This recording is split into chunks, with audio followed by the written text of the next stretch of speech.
Hi மக்களே, சென்னைக்கு போயிட்டு விடிய காலம்பரை தான் வந்தேன். நான் ரொம்ப டயர்டாக இருந்துச்சுன்னு படுத்து கிடக்குறேன். இப்போ தான் ஏந்திரிச்சேன். 11 மணி ஆகுது. இப்போ தான் ஏந்திரிச்சேன். நம்ம செடியை பாருங்க, தோட்டத்தெல்லாம். நாளைக்கு உங்களுக்கு தனியாக காட்டுறேன். வாங்க, நம்ம மரத்தில் கொய்யாக்காய் இருக்குது, பறிப்போம்.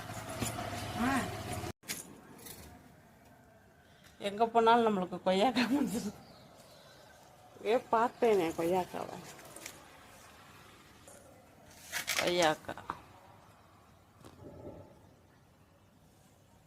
கொய்யாக்காய் தெரியுதா? ஒரு பர்ஸ்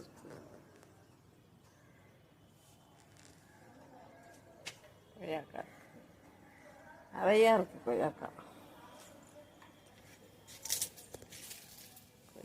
போட்டு இங்கே இந்த அங்கிட்டலாம் இருக்கு.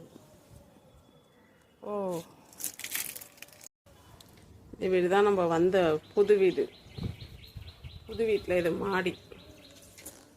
கொய்யா மரம் நிறையா இருக்குது. கொய்யாக்காய் நிறையா கிடக்கு. அதான் பூ பறிச்சு சந்தனம் உள்ள நிறையா இருந்துச்சு, பறிச்சுட்டு வந்து அங்கே ஒரு கொய்யாக்காய் கிடக்கு. கொய்யாக்காய் நிறையா இருக்குது. நம்மளுக்கு தான் இல்லை கொய்யா இல்லை, மரஞ்செடி கொடியாக இருக்கிற வீடாக எனக்கு அமைஞ்சிச்சு. அங்கே கொய்யாக்காய் செடி இருந்துச்சு, ஆனால் காய் காய்க்கலை. இங்கே நிறையா காயே காய்ச்சே இருக்குது. இது மாதிரி தான் நான் வச்ச மரமும் வந்துடுமோ? நான் வச்சு விட்டேன், கடைசியில் யாரோ ஒருத்தர் காய் பறித்து தின்பாங்க. தின்னுட்டு போகிறாங்கப்பா. இது மாதிரி யாரோ வச்சு விட்டாங்க. இப்போ நான் தின்னுறேன்ல, தின்னுட்டு போகிறாங்க. வர்றதுக்குள்ளே எங்கள் அம்மா போய் மரத்தில் ஒரு காய் பறித்து வச்சுருக்காங்க. யாருக்கெல்லாம் கொய்யாக்காய் பிடிக்கும் வாங்க சாப்பிட்லாம். கொய்யாக்காய் சாப்பிட்லாம். எல்லாம் பழமாக இருக்குது. இது யாருக்குன்னா எங்கள் பட்டுக்கு. இது எங்கள் வீட்டில் யாரும் சாப்பிட மாட்டேன். இது எங்கள் பட்டு சாப்பிட்றது. நல்லா வாசமாக இருக்கும், சூப்பராக இருக்கும்.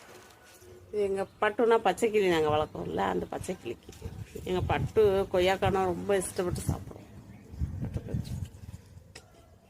பாய்.